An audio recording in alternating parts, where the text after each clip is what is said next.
Thank you for this opportunity to testify in support of the Dignity at Work Act. My name is Jerry Carbo. I'm a professor at the Grove College of Business, an attorney, and the president of the National Workplace Bullying Coalition. The Declaration of Human Rights recognizes the inherent dignity of all members of the human family and further recognizes that everyone has the human right to just and favorable conditions of work. For targets of bullying, the consequences include loss of esteem, loss of dignity, loss of work, PTSD, suicide ideation, and even death. And families and communities suffer along with the targets. For organizations, workplace bullying and harassment cost billions of dollars each and every year. What our laws do today is not enough. We must pass a strong law with strong enforcement that will protect targets and motivate employers to take the necessary steps to prevent, detect, remedy, and eliminate workplace bullying. That law must include a number of critical elements: a positive right to human dignity in the workplace, prohibition of all forms of workplace bullying, whether they be single incidents or repetitive, or whether or not we can determine the intent of the bully, a full remedy for targets, access to that remedy, and a strong incentive for employers to take the necessary steps to prevent, detect, and remedy and eliminate bullying in their places of work. I hear a major concern from targets. We were exploited by our employers who robbed us of all we've worked for with no consequences. But discrimination law is not enough to help us, even though there's a discriminatory impact with this epidemic. Quote, a disengaged style of leadership creates an environment where underrepresented people do not have the social handshakes that their mostly male, mostly white counterparts have, end quote, said a former female Pinterest higher-up. More than 50 years after Title VII of the Civil Rights Act of 1964, white men still occupy the vast majority of power positions in the US workforce because the courts moved from requiring proof of impact to intent, a near impossible threshold, and that happened in the 80s. This move renders discrimination law ineffective at dismantling the social hierarchies it was aimed to dismantle.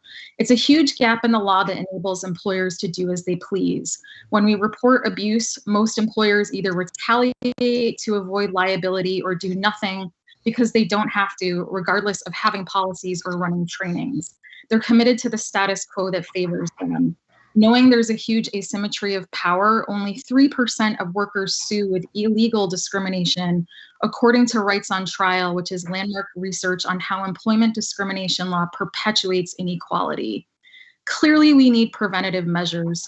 Just as the new law in Puerto Rico does, the Dignity at Work Act focuses on impact so we can change the system that's keeping the glass ceiling sturdily in place. I encountered distressing workplace behavior that did not fit into the acceptable conduct addressed by the organizational policies I had that were predicated upon existing federal and state laws such as Title VII or even ADA. I therefore could not convince my organization of the serious adverse impact on the individuals and overall work climate that this behavior was having. In almost all cases, targets were further victimized by punitive HR processes. As a practitioner and researcher, I continue to find that workplace bullying is found to have traumatizing effect on individuals, resulting in increased errors in the work product, results in increased conflict in the workplace, results in increased illness, absenteeism, work avoidance, and turnover. Bully targets report that they have a reduced commitment to the job and to the organization and have a negative sense of organizational justice. When employees leave or are terminated, organizations and individuals report increased litigation and litigation costs. This results in a negative outcome to organizational performance overall. It is also my experience that for most targets of workplace bullying, the only course of action given is to give up and exit the organization or be terminated while the bully remains in the workplace. This further victimizes the targets when they lose seniority and income, and in some cases, financial resources due to the cost of litigation. Workplace interactions should not mimic schoolyard brawls from some parallel dimension. Often, though, they do. You might be asking, how can this be? I hope my testimony will make that clear. Let me begin with a bullying story. A nurse reported the physician's action after he threw a clipboard at her. What did you do to make the physician that angry? Asked the director of nursing in response to the nurse's report. I'm going to have to write you up. Wait a minute. I'm going to have to write you up. The nurse. Who was it that threw the clipboard? How did the clipboard tossing assailant escape reprisal? That is the question to ask yourself, because the how is the story of the power driving workplace bullying. Despite the inherent absurdity and inappropriateness of their actions, bullies typically are accepted and legitimated in the workplace because they are consistent with long-established workplace expectations. Bullies never break the rules that define workplace propriety. They just bend the rules a bit. As regards to the story of the nurse, you might be saying, she should have sucked it up. You might add, can't happen. Not to me. I'm smarter than that. But it's likely that you yourself have been impacted by a workplace bully. Bullying is ubiquitous. Left unattended, bully stories will come to control workplace climate and the direction of operations, enwrapping everyone, from top administration to those assigned to offices in the basement and their webs of deceptions. Bullies' narrative skill, their exquisite awareness of what others value, their potent self-interest, and the very physiology that drives narrative understanding unite to foster bullies' undeniable power. Through my research, I have identified 6 stages of workplace bullying that constantly emerge when workers are abused on the job. It begins with target identification, in which the bully zooms in on a highly competent, creative, and top-performing employee. Second, the bully crafts a battle plan that includes ingratiating himself to the target in an effort to encourage the victim to disclose personal information that will later be used against her. For example, if she loves to write and excels at writing on the job, the bully will later revoke that job responsibility. Third, the bully uses a precipitating event to encourage others to turn against the victim. This is not the cause of the bullying, but a rallying cry the bully uses to instigate mob-like behavior. Precipitating events include things like the victim receiving a promotion or proposing an innovative idea. In response, the bully launches a gossiping campaign that may sound something like this. Did you hear about Dorothy's successful product campaign? If that goes through, our jobs are all in jeopardy. This creates what we refer to as researchers as common enemy intimacy, where people form bonds over hating the same people, creating an us against them toxic culture. During the 4th stage, the underground battle begins, which often includes the bully approaching human resources or his superior to share bogus claims about the victim's inferior job performance. The 5th stage is marked by escalating attacks, framed by mobbing, manipulation, gossip, and sabotage that prevent the victim from successfully completing her job responsibilities and lead to her suffering tremendously, including things like heart palpitations, anxiety, insomnia, and complex PTSD. As a researcher, I have interviewed countless individuals, and the most heart-wrenching of those conversations are when I talk with a mother of an adult child who took his or her life because of relentless workplace abuse, in which the victim was repeatedly denied aid and support from colleagues, upper management, and human resources. Due to a lack of protective legislation, the victim's reports were ignored, leaving him or her in a state of complete helplessness, with no legal recourse to push back on the attacks. The 6th stage is referred to as the final resignation and cover-up, where 74% of targets lose their job. Following the victim's dismissal, the bullying is rarely addressed, and the bully is usually not reprimanded. We have 32 people left on this, which is going to be an hour and a half if everyone sticks to their limits. I had a supervisor who used to call me into her office and would spend the first 30 to 45 minutes of my workday screaming at me, telling me how awful of an employee I was. I was despondent. I'd already been suffering from anxiety and insomnia, and to lose my job just spiraled into depression, not to mention shattering my self-confidence. If I thought the traditional workspace was bad, it was nothing compared to the hospitality industry, where I was a server and bartender for 9 years. There, I'd be sexually harassed by male supervisors and male patrons, not to mention the microaggressions I'd suffer as a woman of color. I want to see legislation passed because we know employers respond to legal incentive.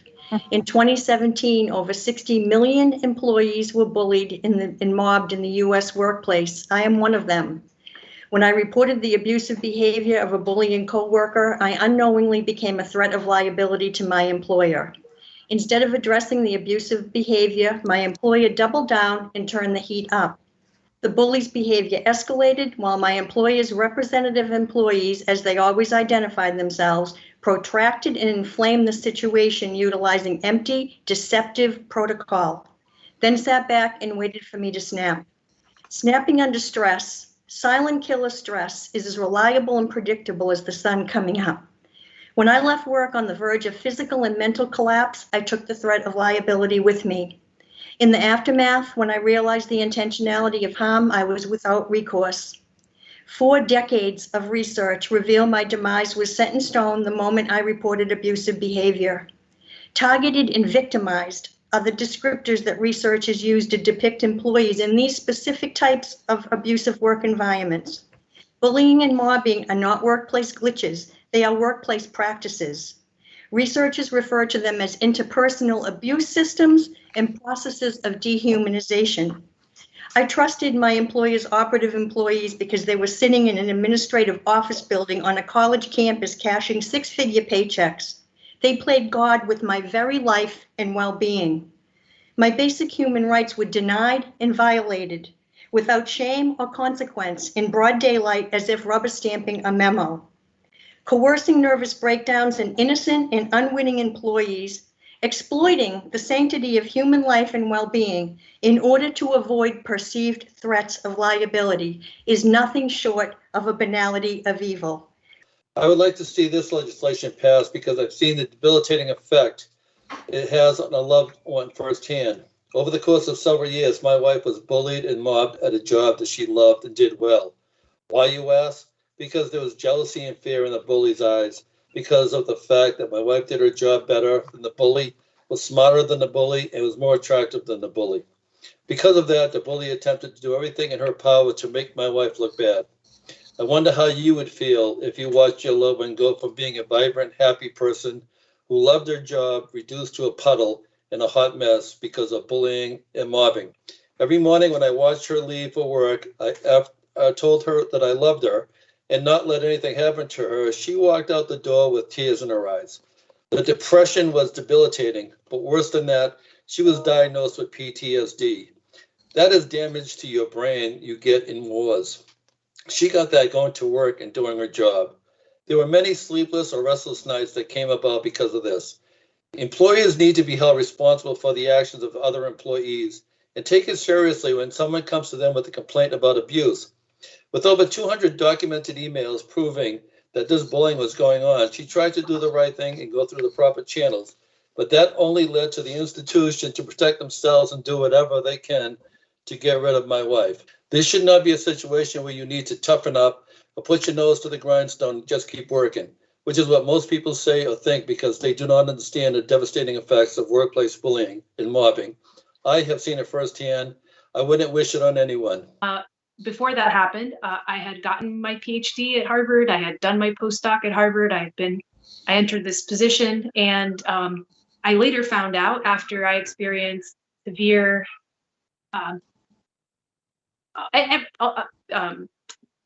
GI symptoms, lack of ability to sleep. I lost my ability to take notes at meetings. I lost a lot. I went to work and barely functioned.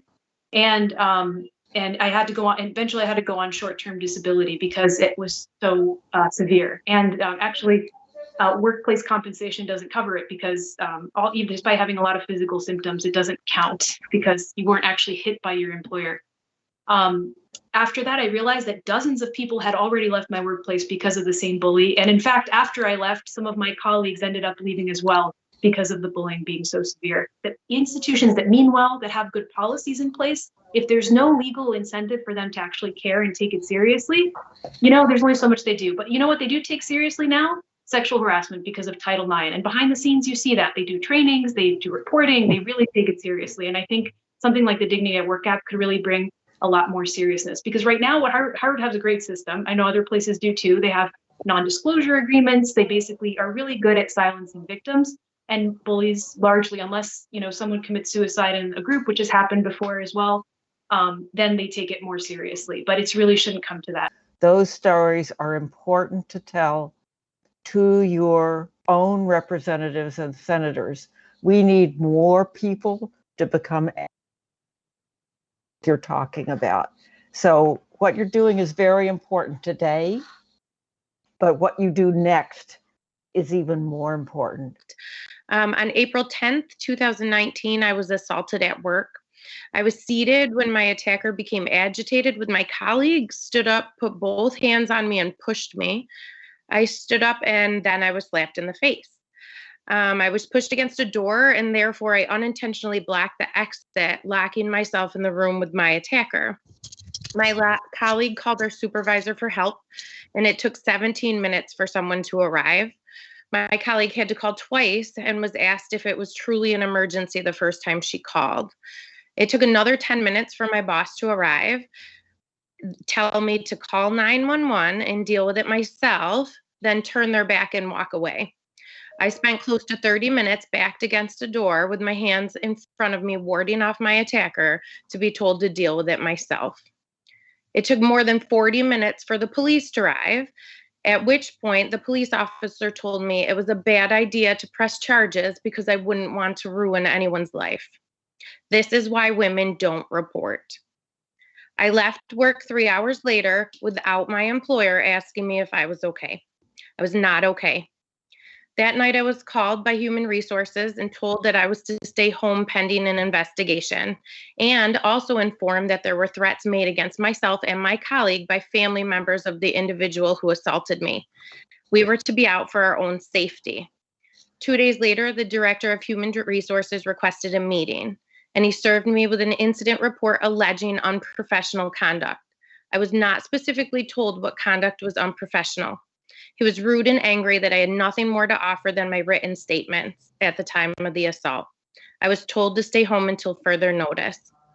The individual who assaulted me was not asked to stay home. They were not disciplined in any way and continued on like nothing happened.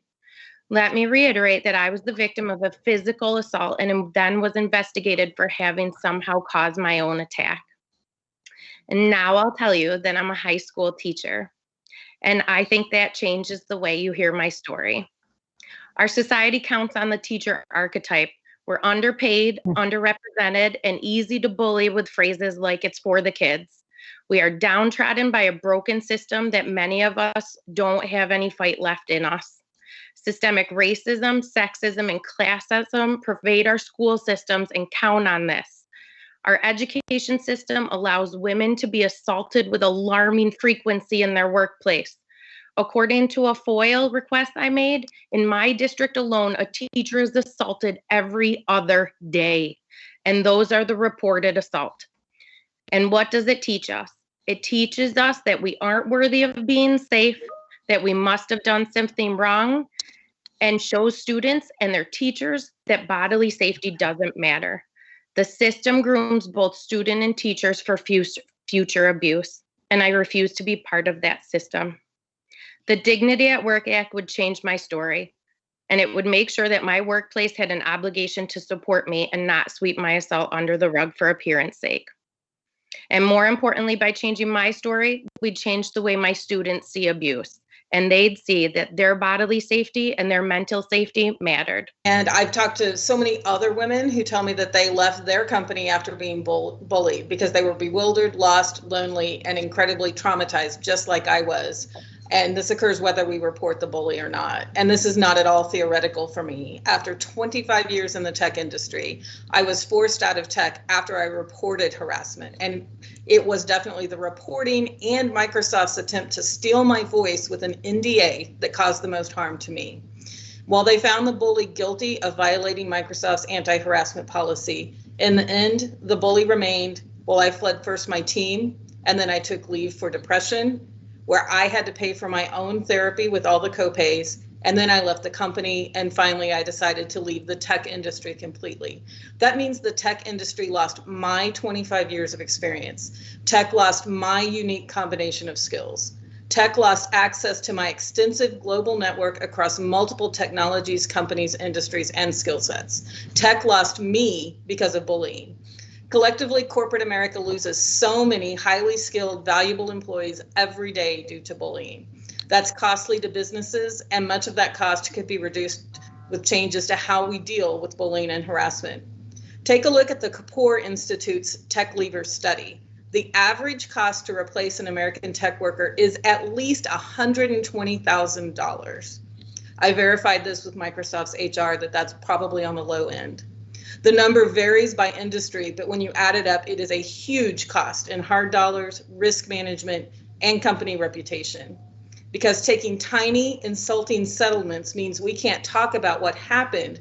Change will never happen as long as we're required to sign NDAs. For the past 6 years, I have endured sexual harassment by a supervisor who made daily inappropriate comments, not just to me, but to everyone in our office.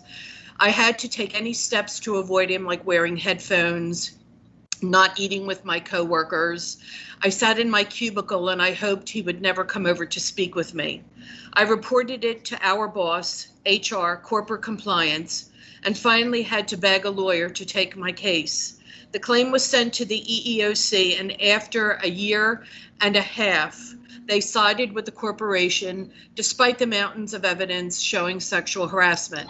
When HR, corporate compliance, and the EEOC asked my coworkers about the harassment, they lied because they feared retaliation from our bully boss.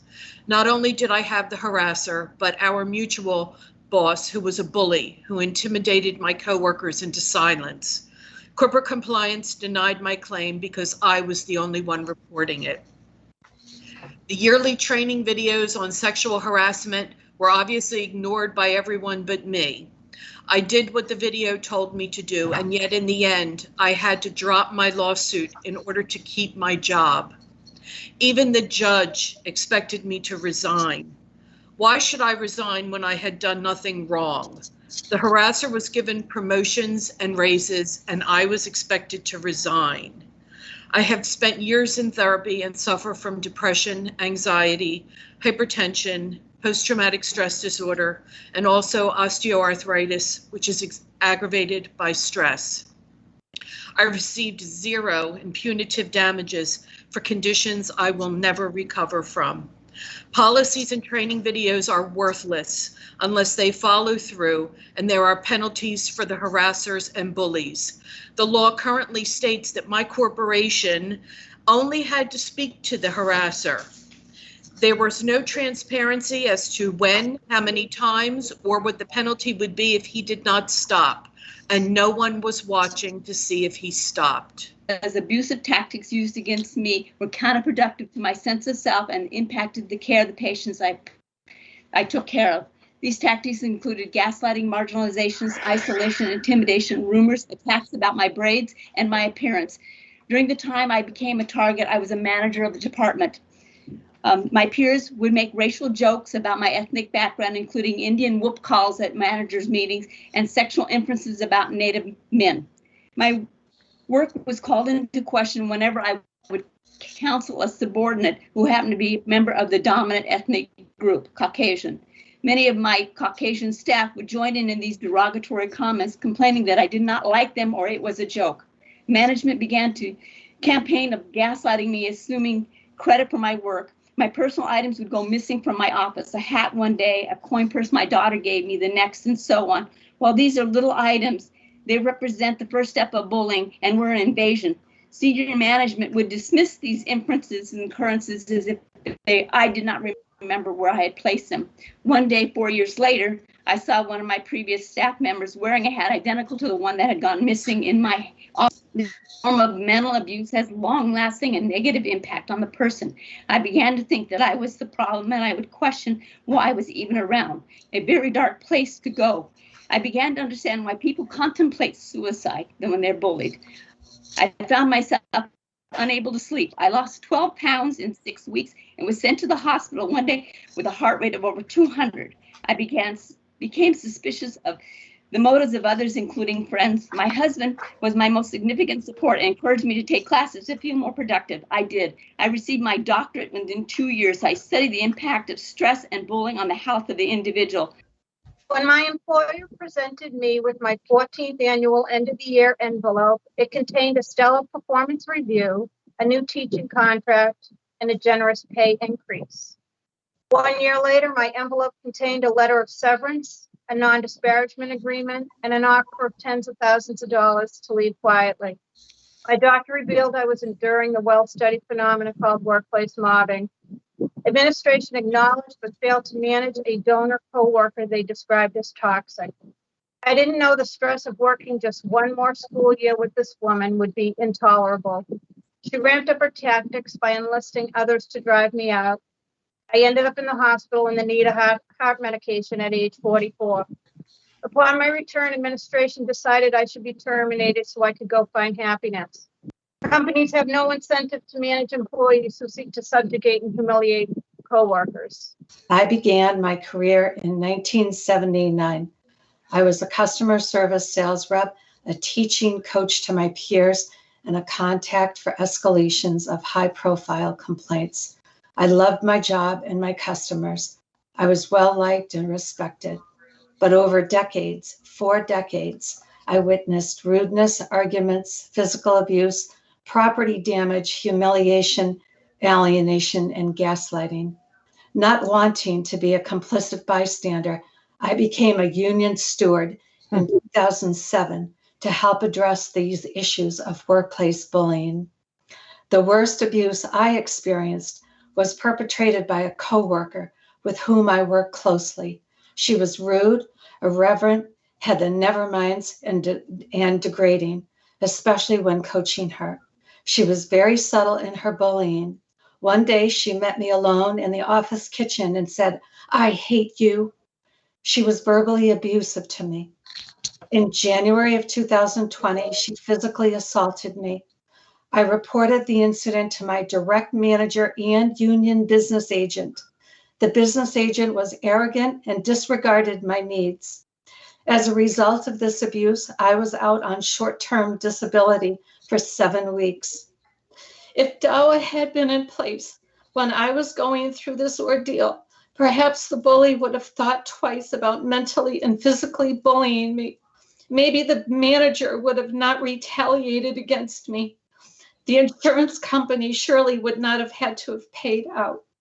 Today, I would like to share just a few of the many inaccurate myths surrounding bullying at work that will serve as an insight into my own experience.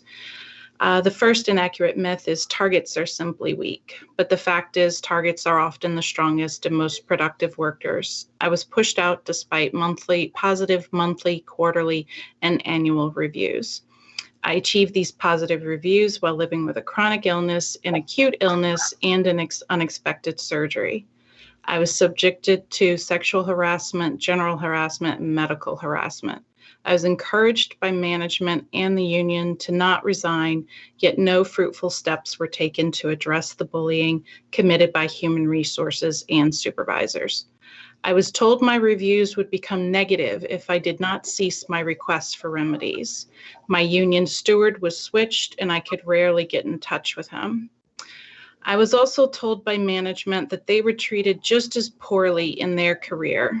There is a culture of bullying that is passed down because there is no legal remedy. DAWA would be the right legal remedy. Bullying is primarily done out of insecurity and jealousy and often covered up and utilized by the employer to avoid accountability and liability.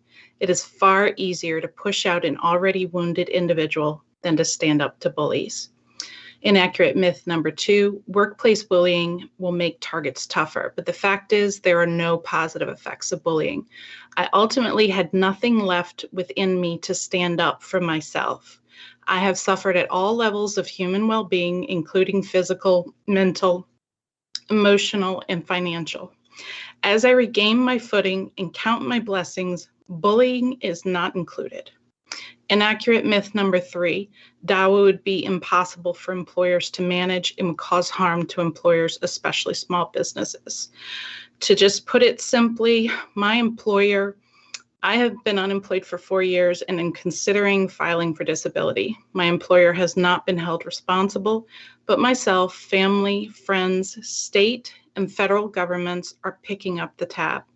I was shocked when I became a target of bullying by my new direct supervisor, a middle manager. I was subjected to ethnic slurs in the course of my annual evaluations. When I reported this behavior to senior management and human resources, it was dismissed as a joke. As I'm sure you know, this is a violation of federal EEOC standards. The knowledge and skill set that I brought to my profession was demeaned by capping my pay scale and opportunities for advancement. I was eliminated from weekly department meetings when I sought the assistance of my supervisor in order to maintain safety and social distancing during COVID-19. My concerns were dismissed and assistance was denied. I decided to step down from an optional part of my job in order to avoid reporting to my abuser. Although I had been passionate about this aspect of my job, the amount of stress it created was physically and mentally harmful, so I sought guidance from my physician. Shortly thereafter, I was informed that the company was restructuring.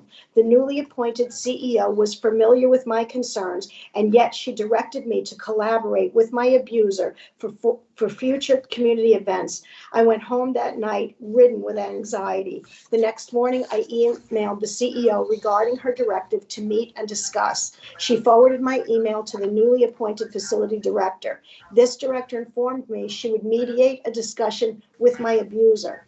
The following week, she summoned me to her office where HR was also present. I was accused of making disparaging comments towards a colleague, my abuser, and issued a written warning. I was told I would need to report to my abuser full-time. I consider this retaliation for making the abuse public. At that time, I felt distraught and defeated. On the advice of my physician, I took a 1-month medical leave of absence. I knew I needed to resign in order to protect myself from this toxic culture. I have since accepted a position as a paraprofessional at a much lower rate of pay and lost medical coverage. Thank you for hearing my experiences. There are still employees being abused by this company and afraid to come forward. I'm speaking on their behalf as well as my own. I'm testifying in honor of my sister, Leslie Ellington's memory, who was also a victim of bullying, much like myself. Left unchecked, bullying starts on the playground and it ends up in the workplace. And it leads not only to loss of dignity, but loss of human life. Whenever I do something difficult, like testifying today, I do it with my sister Leslie in my mind and in my heart. I'm also testifying in honor of my parents who have stuck by my side through all my most challenging days from thousands of miles away. My dad is 83 years old, and I look forward to testifying with him at my side in the state of Pennsylvania, among others, next. I am testifying today in support of the Dignity at Work Act for the state of Massachusetts because it is the tool that HR professionals need in order to take action against workplace bullies. As an HR professional myself, with expertise in communications and sales management, I have over 20 years of progressive business experience. In my time, I have seen what feels like a lifetime of bullying and intimidation in the workplace. I have witnessed bullying, and I'm also a victim of bullying.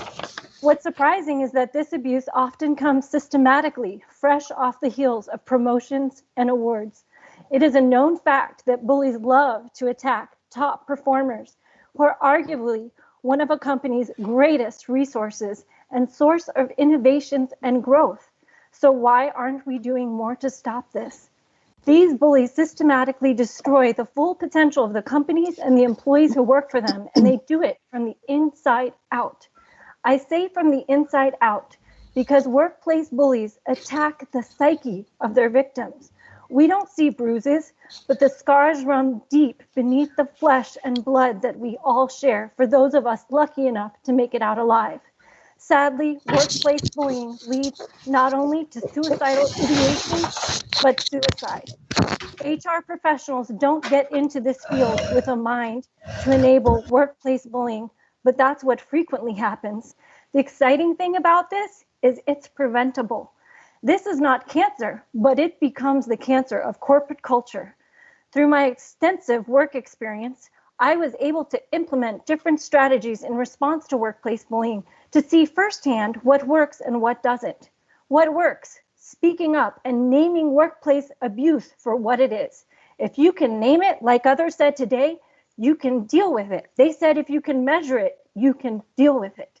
What doesn't work? Being silenced into submission, as so many have said today about NDAs. I would like to share a quote by Alice Walker. The most common way people give up their power is by believing they don't have any.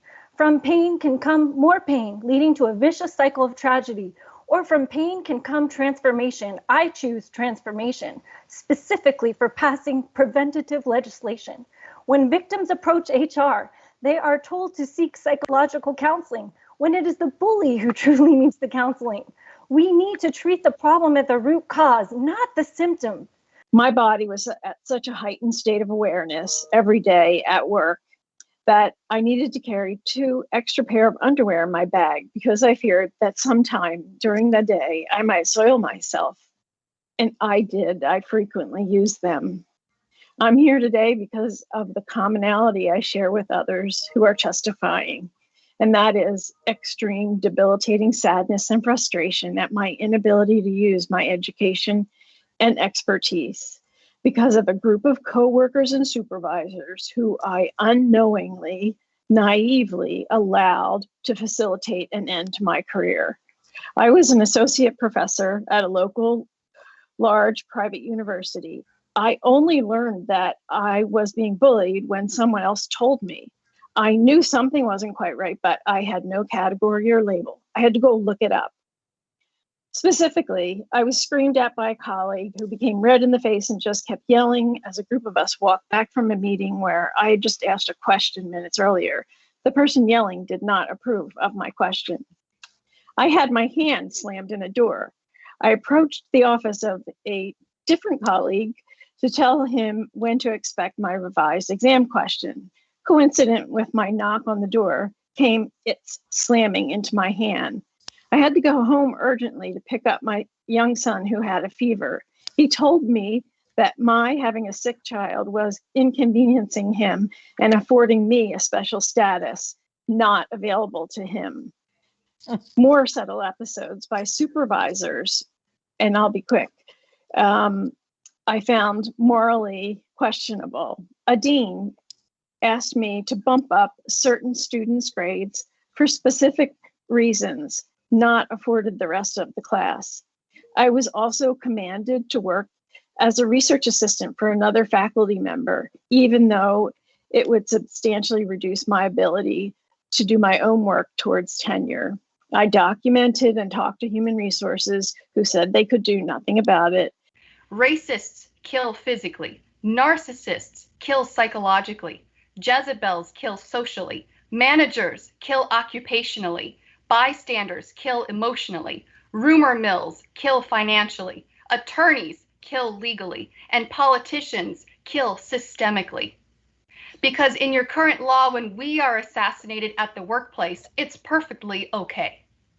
Or even just by someone from our same company who stalks us to our apartment or across state lines to do us harm?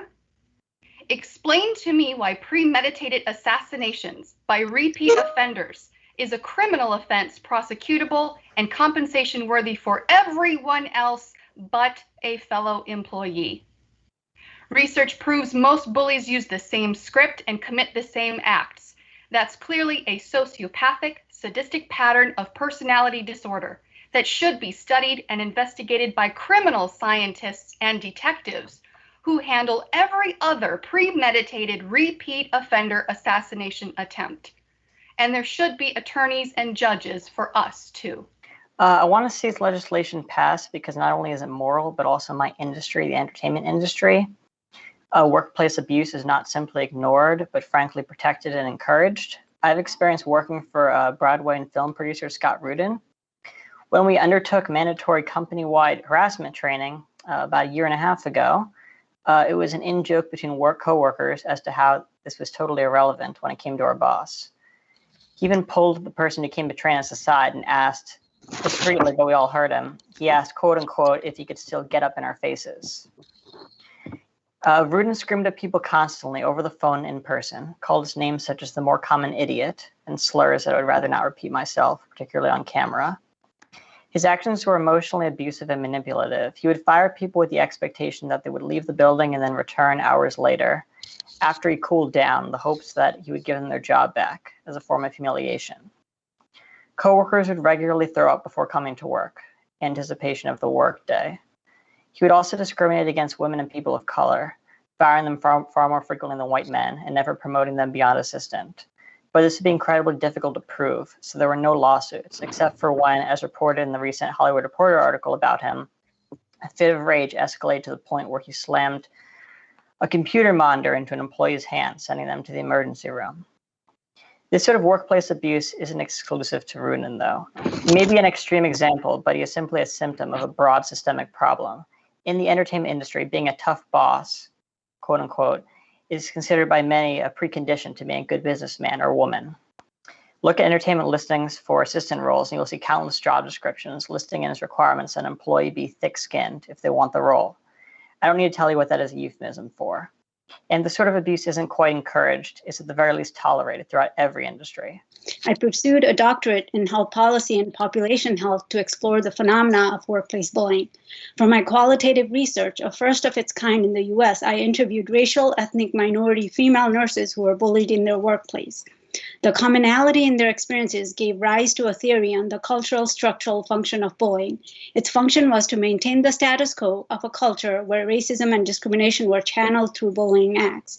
These nurses described getting bullied and its impact on their physical and mental health. They described lacking of voice, promotional opportunities, and general resignation about their career path because getting bullied became a condition of their employment. These nurses were targeted for bringing up patient safety issues. They were retaliated against for utilizing facility processes when seeking recourse, and due to its ineffectiveness, most described loss of trust with the facility process and leadership. Many of my participants worked in one healthcare facility in Boston.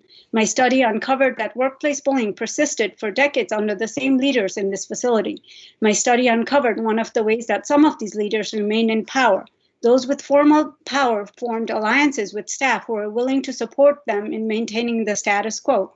In return, these employees were rewarded with informal power, more voice, influence, and were allowed to misuse policies and procedures to target innocent employees.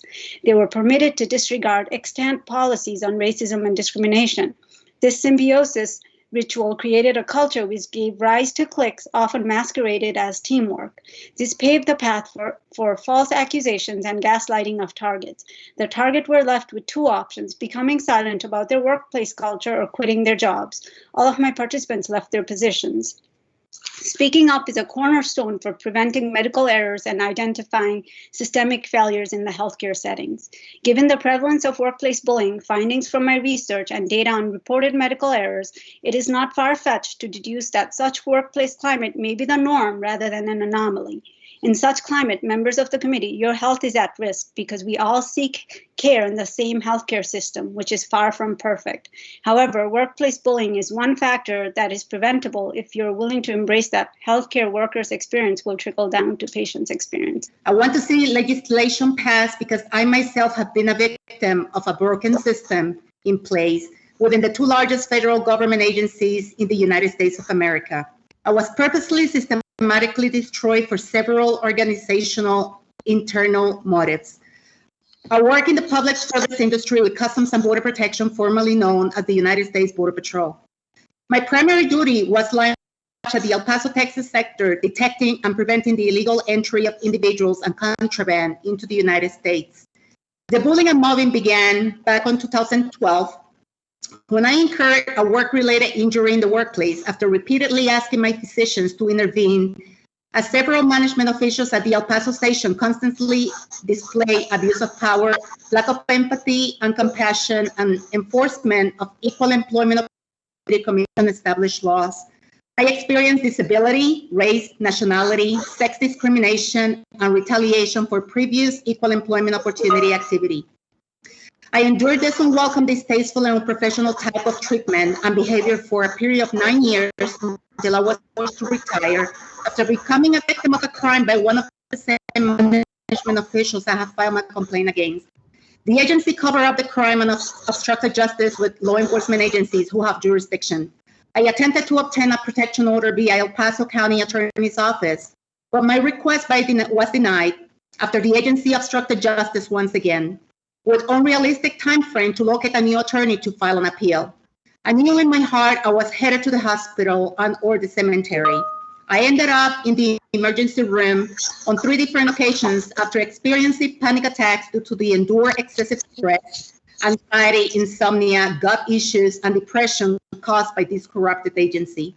The tactics that were used were atrocious and nonstop, not limited to harassment, bullying, mobbing, personal attacks, persecution, false accusations, administrative and criminal and cyber-stalking hate crimes. My employer, Customs and Border Protection, reacted by covering themselves of any wrongdoing, and their management officials have fought hard for the Equal Employment Representative to dismiss and close my formal complaints. Their gang attorneys have attempted any tricks in their book for administrative judges to dismiss my accepted cases. They totally reject any responsibility at all costs, and their appeal process is handled internally. Workplace bullying is likely to be related to economic instability, job insecurity, absentee leadership, rigid hierarchies, jobs with high demands but low levels of control, or corruption in the organization. This is why workplace bullying occurs in the public, private, and nonprofit sectors, in all industries, in all protected status groups, and with no geographic boundaries. In the auto industry, I was bullied in roles related to profit generation, compliance, and mitigating risks in business critical functions. Both times, the bullying coincided with job rotation or promotion. At the American manufacturer, I endured 6 months of my manager walking out of her office during meetings, leaving me alone inside with the door shut, submitting my work as her own, covert surveillance, and being instructed to lie on an audit. I voluntarily left my job on physician's advice. At the Japanese manufacturer, I was ambushed by HR and accused of wrongdoing, but not told the nature of the complaint, when and where the incident occurred, who was impacted, what policy I had violated, or how to remedy the situation. This coincided with being considered for promotion because I had uncovered fraud by dealers valued in the hundreds of thousands. My manager reacted by rewarding abusers so as to create a false reality to distract from scrutiny and accountability. I was terminated without prejudice with compensation contingent on signing a release. Both bullying campaigns created a deeply stressful and paradoxical catch-22. I could not defend myself without being labeled aggressive, and I could not change my performance because this would have been used against me during poor performance reviews. Not only was I identified, isolated, and eliminated in both companies, but I am experiencing retaliation after termination that required me to contact the police and send a notice to cease and desist. Appropriate and effective legislation is required because HR neither possesses the desire or skills to perform investigations and is thus unqualified to do so. It functions to protect the employer from liability, which is a conflict of interest. And in many cases like mine, HR is complicit in the campaign to attribute blame, shame, ostracize, intimidate, and assassinate reputations. These employers choose to protect the hierarchy and not the facts. All employees deserve to be treated with dignity and require assistance by way of legislation that protects them from miscreant and abusive employers. Workplace bullying is violence, and it is high time we call it exactly what it is. It literally disrupts and/or destroys every facet of a worker's life, I am sure. Years ago, I had just recovered from a debilitating neurological disease that left me disabled and in a nursing home as a young woman, unexpected to recover. But I was given a second chance at life and work, only to experience workplace abuse at one of Florida's largest emergency homeless shelters, where I held a social work position, and when I refused to remain silent about business practices that harmed both clients and staff. When my employment was terminated and I ended up in a situation of homelessness myself, I was denied shelter in the homeless system and left on the street to die. A retaliatory act which prompted a new journey in saving the life I once fought for. In trying to obtain homeless services and identifying a path forward as a person without any of the general precursors to homelessness, my former boss, the person responsible for most of the workplace abuse, was allowed to act as the decision maker in my mere survival. This right here is 2014 till last June of my life, working in a toxic work environment. This portion, which is half of it, is the injuries I sustained in the work environment. This is 17 years of impeccable employment. It kind of speaks for itself of what I've gone through right here. This isn't, I'm sure, everything. I suffered trauma and the PTSD. I first sought help in my work environment, and I was diagnosed with what is called adjustment disorder. I was having a difficult time adjusting to a toxic work environment. Those are all documented facts. And it said if I didn't get help and removed from this toxic work environment, it would end up developing into PTSD, which is what happened. I was wrongfully terminated in 2014 because I began speaking out against some things that were happening in my workplace. It matters because when I called around to get help for what I was experiencing, I had dozens of lawyers tell me there's no law against being a jerk. There's no law against being a beep. There's no law against being a beep and a beep and a beep. And I hit roadblock after roadblock after roadblock. I did have a union, and I had to go the arbitration route, which was horrific in and of itself. And I will quote the arbitrator briefly and the facts after, again, 17 years of impeccable employment, never been written up in 17 years of working in education, special education at that. The arbitrator stated, after a 40-year veteran arbitrator said, the district overstated its seriousness of her conduct, made several false and or unsubstantiated charges against her, and ignored the mitigating factors of her long service and lack of previous discipline, contrary to its own corrective action policy. So it had cause for less severe corrective discipline, but not discharge. I can't begin to tell you the impact that year-long crying myself to sleep, praying that the arbitrator would see the truth, what it put me through, and what it had on what it did to me. The last thing I'm going to conclude with is the other comment that the arbitrator made in the 10-page document. He said, this is further reason to conclude that the district's actions in this case was unjust, arbitrary, and capricious, which it was. So the grievance must be sustained and the discipline must be reduced from discharge to corrective action, justly proportionate to the relatively moderate degree of her admitted, I touched an iPad while I was driving, and they fired me for it. No accident, no problems. At all the positions I have been in the last 9 years, I have seen bullying. I have seen my coworkers bullied and mobbed, and it needs to stop. We need your help. We don't sleep, we don't eat, we cry, our stomachs churn. I just can't even tell you the sadness. When I went to get my employment, they didn't even include my last quarter of working at that place. I had to fight for months to get the money I was supposed to get. I was shortened. I was a top employee. I became aware of the fact that my salary was $20,000 less than my colleagues who were primarily Caucasian.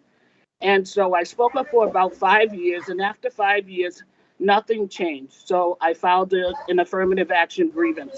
And that's when all the retaliation began. That's when the hostile work environment began. I endured at least 200 acts of retaliation in the hostile work environment. It's only because of God's grace and mercy that I'm here today. While I was on medical leave for 3.5 months, I had to call my mom and my brother for at least the 4th time because I couldn't take care of my youngest daughter. On that night, it felt as if my bedroom walls were caving in. I was so stressed out. I was so traumatized by the situation that ultimately I left Northeastern University. I knocked on every door at the university, HRM, risk management, the president's office, the university council, affirmative action. I filed at least 16 or more grievances to no avail. Although once I was forced out of my job against my will because I had planned to stay there and retire just like most people in the sponsored research field. I enjoyed my work and I did an excellent job and I received many rewards for doing so. But certain individuals didn't appreciate the fact that I spoke up for my proper compensation. And I almost committed suicide that night that I called my brother and my mother to come and get me. I have 3 children. My children would have been motherless. I firmly believe my husband, who passed away 3 years ago, I firmly believe he passed away and he took opioids and alcohol because of the loss of his family. We broke up, we were separated. The trauma was so devastating that I became withdrawn in my marriage, withdrawn from my kids. My husband actually wanted to go up to Northeastern University and rectify the situation. But we all saw last year what happened to George Floyd. I was petrified. I sent him away. I asked him to leave. We both cried. I didn't want him to leave, but I was petrified. I didn't know what to do. I was traumatized. I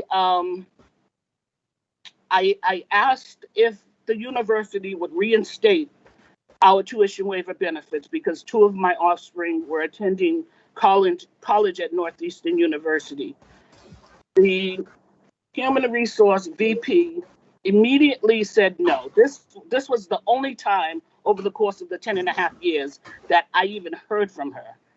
I constantly contacted them. I contacted them when my pocketbook was stolen from my office. I had 2 pocketbooks that day, not the one that was wide open on the chair with all my credit cards and my money exposed, the one that had the affirmative action grievance that I filed, the one that had the 20-page proposal that I prepared and submitted directly to the vice provost in response to the many lies that were told about my work performance, which blatantly contradicted my personnel file.